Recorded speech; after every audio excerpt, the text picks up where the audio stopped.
Halo semua teman-teman, selamat sore. Sore. Apa kabar? Luar biasa, sehat-sehat semua ya. Oke, baiklah, kami dari kelompok 5 akan mempresentasikan ya perancangan dan pengembangan kurikulum mengenai prinsip efisien dalam pengembangan kurikulum. Oke, perkenalkan terlebih dahulu, nama saya Tom Salisu dan ada rekan saya. Saya Ayunia Khairia sebagai notulen dan IT. Saya Mia Yolanda Siregar sebagai pembawa materi. Oke, nah di Kak Mia di sini sebagai pembawa materi ya, yang di sini Kak Ayuni sebagai notulen kami. Oke, langsung saja kita mulai penjelasan dari Kak Mia. Terima kasih kepada moderator yang telah mempersilahkan saya untuk menjelaskan materi kita. Jadi untuk pertama kita akan membahas mengenai pengembangan kurikulum. Ya, pengembangan kurikulum adalah proses perencanaan, kesepakatan belajar yang dimaksudkan untuk membawa siswa ke arah perubahan.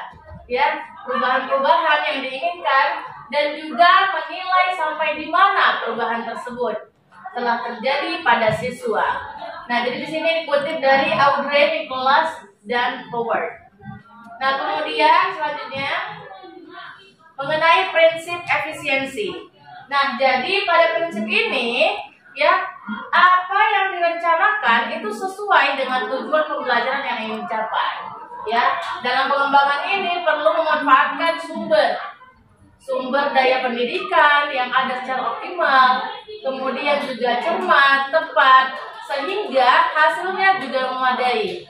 Kemudian juga di sini kami sajikan juga contoh, jadi diambil di sekolah Mandua Medan ya. Di sini ada jika sebuah program pembelajaran dapat diadakan dalam 1 bulan ya pada satu waktu. Jadi dalam memenuhi semua tujuan yang ditetapkan, itu bukan termasuk ada halangan. Kalau misalnya kita buat dalam 1 bulan itu dalam satu waktu juga untuk menciptakan atau mencapai tujuan itu.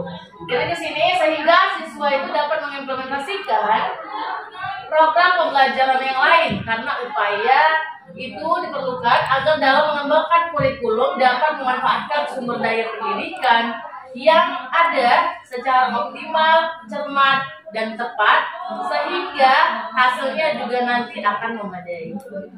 Selanjutnya, prinsip efisiensi ini dalam kegiatan belajar ya, dalam kegiatan belajar mengajar berarti bahwa ada waktu, tenaga, dan juga biaya yang digunakan untuk menyelesaikan program pembelajaran itu dapat merealisasikan hasil yang optimal. Nah, kemudian kurikulum itu harus bersifat praktis, ya, mudah dilaksanakan, menggunakan juga alat-alat sederhana, kemudian juga biayanya yang tidak terlampau mahal. Nah, kemudian kurikulum dan pendidikan harus selalu dilaksanakan dalam keterbatasan, baik keterbatasan waktu, biaya, alat maupun personalia, ya. Kemudian juga pada prinsip efisiensi ini terkait dengan efisiensi waktu, kemudian juga tenaga, ya, baik itu guru, tenaga pengajar, tenaga di sekolah dan sebagainya. Di sini juga peralatan yang akan menghasilkan efisiensi biaya. Nah, jadi di sini. Kemudian mengenai implementasi, ya, implementasi dari efisiensi. Nah, di sini kami pada penerapannya kurikulum merdeka dalam pembelajaran yang lebih mengedepankan kemerdekaan peserta didik ya dalam memilih pembelajaran. Jadi kita buat bahwa peserta didik itu bisa memilih materinya, tidak langsung dibuat materi itu harus ini gitu. Terserah peserta didiknya mau materi yang mana duluan. Kemudian materi pembelajaran lebih fleksibel dan juga menyesuaikan kemampuan peserta didik sehingga proses pembelajaran juga berjalan secara efisien. Karena ini sesuai dengan minat atau potensi-potensi siswa. Jadi mereka lah yang memilih materi. Kemudian agar dalam pengembangan kurikulum dapat mendayagunakan waktu, biaya, dan juga sumber-sumber lain yang ada secara optimal, cermat, tepat, sehingga hasilnya juga nanti akan memadai. Selanjutnya juga pada upaya guru untuk menerapkan nilai-nilai profil Pancasila ya, dan juga norma siswa-siswinya. Jadi cara orang tua juga di sini dalam mengajarkan tata krama pada anak-anaknya dan lain sebagainya. Kemudian di sini juga pada implementasi efisiensi bahwa penggunaan Google Classroom. Nah, ini terjadi pada pembelajaran daring pada saat corona ya, pada pandemi corona. Jadi penggunaan Google Classroom dan juga Google Form pada pembelajaran yang COVID-19 ya, pembelajaran dapat dilakukan dengan jarak jauh. Jadi ini berarti hemat biaya ya dalam proses pembelajarannya, hemat biaya, waktu, tenaga dan lain sebagainya. Karena memang guru dan siswa sama-sama tidak berada di tempat yang sama. Nah, jadi itulah efisiensi waktu dan biayanya.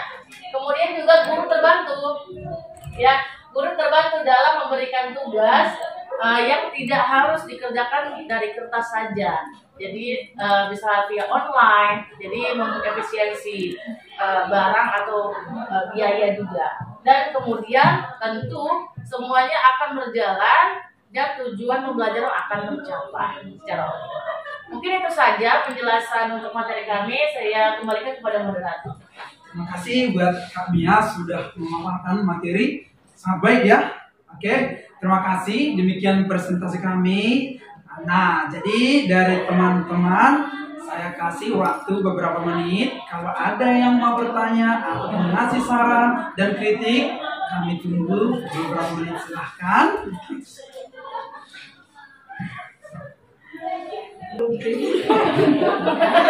Oke, terima kasih. Kita sudah selesai forum diskusi ya. Oke.